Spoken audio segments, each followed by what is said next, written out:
again, and welcome back to Breakpoint Safety Talks. If you don't already know, my name is Rachel Dreyer. On this episode, we will be discussing emergency response to heat-related illnesses. Let's review the Cal OSHA regulation on emergency response procedures for heat-related illnesses. Cal OSHA regulation 3395F states, the employer shall implement effective emergency response procedures, including ensuring that effective communication by voice, observation, or electronic means is maintained so that employees at a work site can contact a supervisor or emergency medical services when necessary. An electronic device such as a cell phone or text messaging device may be used for this purpose only if reception in the area is reliable. If an electronic device does not furnish reliable communication in the work area, the employer will ensure a means of summoning emergency medical services. Responding to signs and symptoms of possible heat illness, including but not limited to the first aid measures and how emergency medical services will be provided. Contacting emergency medical services and, if necessary, transporting employees to a place where they can be reached by an emergency medical provider, and ensuring that in the event of an emergency, clear and precise directions to the worksite can and will be provided as needed to emergency responders. Now that we understand what the Cal OSHA regulation states, let's review the proper emergency response for the different types of heat-related illnesses. Heat rash. Workers who have heat rash should work in a cooler, less humid environment if possible, keep the rash area dry, apply powder to increase comfort, and do not use ointments and creams. Heat cramps. Workers with heat cramps should do the following.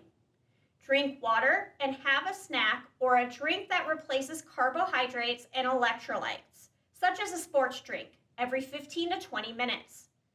Avoid salt tablets, and get medical help if the worker has any of the following.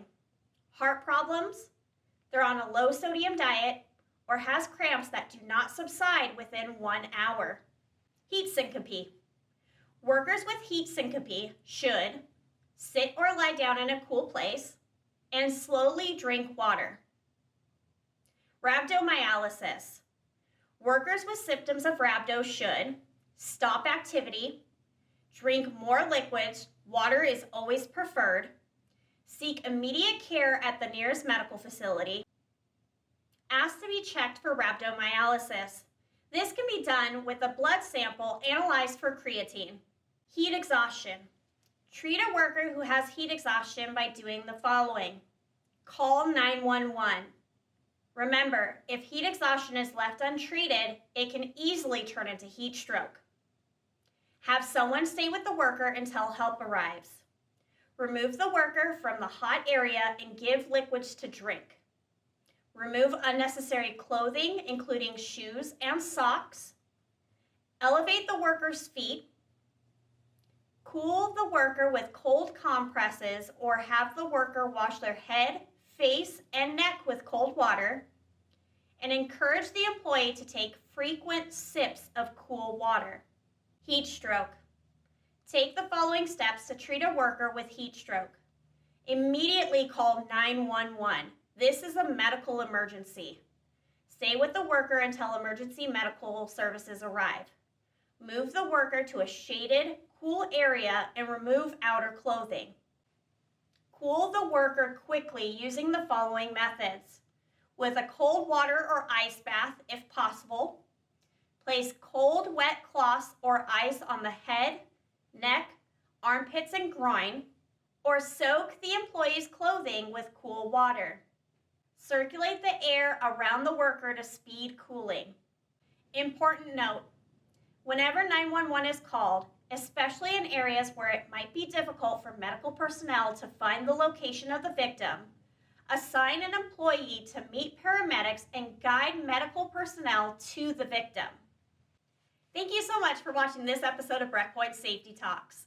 Always remember to follow proper procedures to keep you and everyone around you safe. Until next time, stay safe out there.